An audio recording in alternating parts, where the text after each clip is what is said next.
Hello, my name is Sara Sánchez. And I'm Shannon Jones, and we are professors of English as well as English education here at UDIMA. Welcome to the second video in our Teaching Resources series. Today, we will be focusing on resources to teach listening in the classroom. In our experience, the majority of listening activities that teachers use in the classroom are either straight from the textbook or they are part of a video, which students can use their top-down processing to figure out some of the context without understanding what's being said. We are going to suggest some resources that only focus on listening without any other element. Our first resource is the podcast. Now, I know that here in Spain, podcasts are not that popular, but in the United States, everybody has a podcast. Whatever your interest is, you can find a podcast about it. They were sort of a niche thing until the introduction of a podcast called Serial, which told the story of a crime in a weekly format. This source of audio can be a huge help to insert a bit of the real world into your listening activities. The first podcast we would like to talk about is BBC 6 Minutes English. It is great because it's only, you guessed it, 6 minutes, and it also covers topics from being hungry, being angry, and you're really hungry, to fancy dress funerals. The thing about this podcast is that each episode comes with the script definitions for vocabulary that might not be known, as well as the audio available to download. We all know how the internet works fine until we really need it.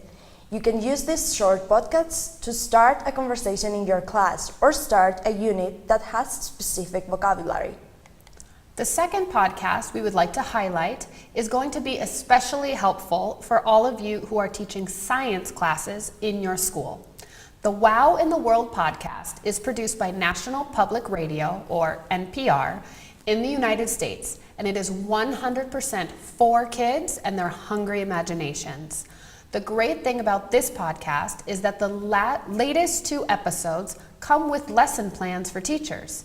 For example, in their episode on brain food, they had a recipe kids could make at home with their parents, a craft, as well as additional reading material.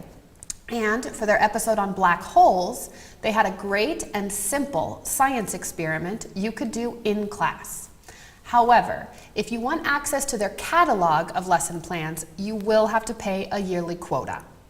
Another great thing about this podcast is that it defines words that the listener may not know with a simple and straightforward definition.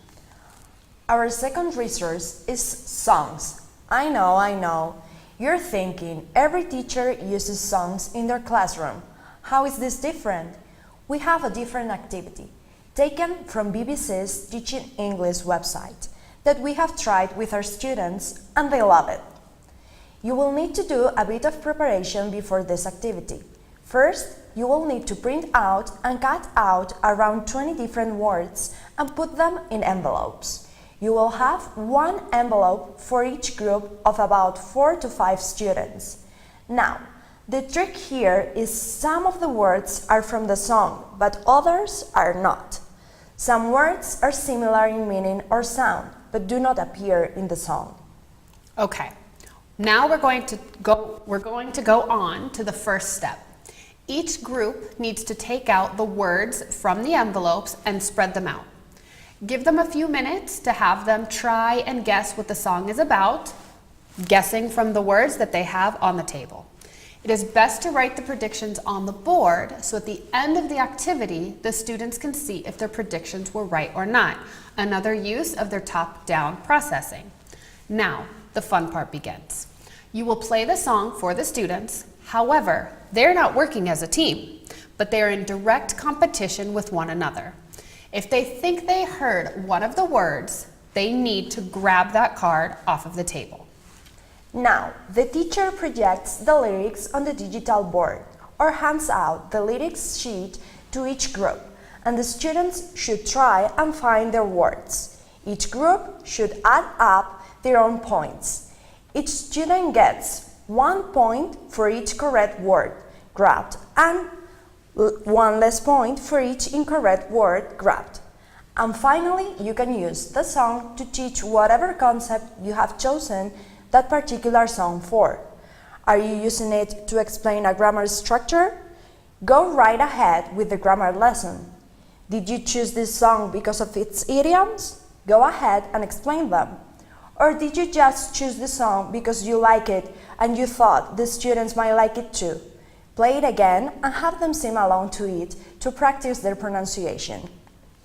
We hope that these resources and activities have an impact in your classrooms. If you have used other listening resources in your classroom and would like to share it with our viewers, please let us know in the comments section below. Join us next time for our video on ideas to introduce some different types of reading materials in your class. See you later!